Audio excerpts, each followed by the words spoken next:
Governor, thanks again for joining me, and thank you for sitting down in my office, and appreciate our time together. We was kind of hit upon this, but one of the biggest interior-related issues is going to be the Colorado River. Arizona is at the heart of our national defense when it comes to ship making, agriculture, and food security, and of course home to the 5th largest and best city in the country. In addition, 22 of the 30 Colorado River Basin tribes are in Arizona.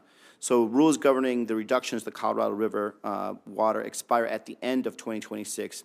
And post-2026, operation conversations are still ongoing. The lower basin states have put forward a proposal for management of the Colorado River that shares the risk among all states. However, no agreement has been reached, and leading to potential conflicts within the basin, which of course we'd all like to avoid. Would you work with Arizona parties and my office so that any termination post-2026 is not overly burdensome to any one state and is consistent with the Colorado River Compact? Well, Senator, you bring up a really important issue, and this is with the 2026 date looming, coming forward. And of course, as you know, Interior does have some specific authorities relative to helping with the lower and upper basin. I would say, as a former chair of Western Governors, I know that this has been a battle that's going on as long as there have been people in the West. People are fighting over water in the West. My experience in North Dakota has been more on the Missouri River Basin, but also we've been in some deep battles with Canada because we've got two rivers that are in North Dakota that actually flow north into Canada, the Souris River and the Red River of the North. So whether it's international or the complexities of the Missouri, I've got some good understanding and good exposure to this, but I think you can count on that we're going to look for a collaborative solution that serves everyone. It's going to also, we're going to have to look for innovation on ways on the conservation side, because we can't make more water, but if we can use what we have wisely, that's going to look for the best solutions for all. But I appreciate that you're engaged in this. I know how important it is to Arizona and its economy. Thanks, Governor. In our meeting, we also discussed a lot about our tribal communities and tribal nations. I'm very glad you have good background and understanding and relationships with them.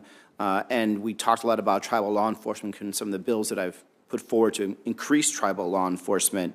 But unfortunately, we see just high rates of missing and murdered women, as well as other violent crimes. A lot of it is really due to a lack of tribal law enforcement and communications with our agencies that are supposed to be have oversight and collaboration. So, I've worked through my time in Congress to try and increase the funding for tribal law enforcement, but our federal budget cuts really put all that work at risk. So can you, tell me or think about, what is your plan to work collaboratively with Congress and tribes across the country on tribal law enforcement improvement efforts, and how do you plan to ensure that we can do this in a bipartisan manner?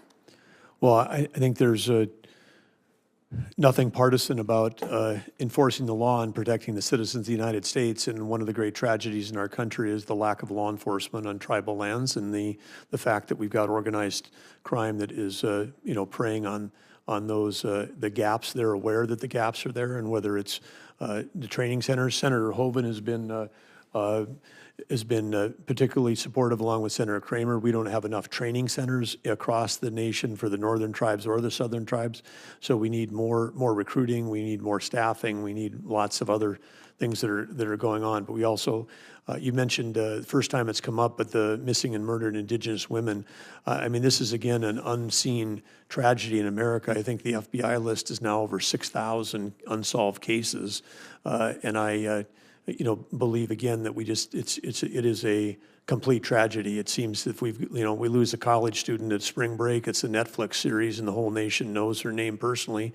And then we have these same individual tragedies that happen over and over again in Indian country, and people aren't even aware that it's going on. So we've got to change our entire approach to this. And unfortunately, in the last 4 years, and thank you again for that, and I look forward to working with you on that, and I had a lot of sense of history on the House side on this.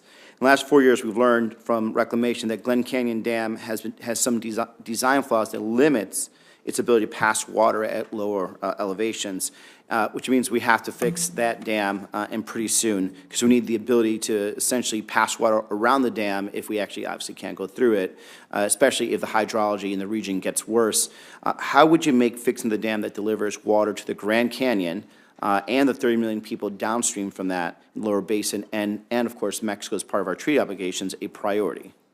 Well, Senator, appreciate you bringing that to my attention. This is one issue I was not aware of about the Glen Canyon Dam deficiencies, but obviously with the Bureau of Reclamation being the second largest operator of hydroelectric dams in the country behind the Army Corps of Engineers, I'll quickly be meeting with the team if I have the privilege of being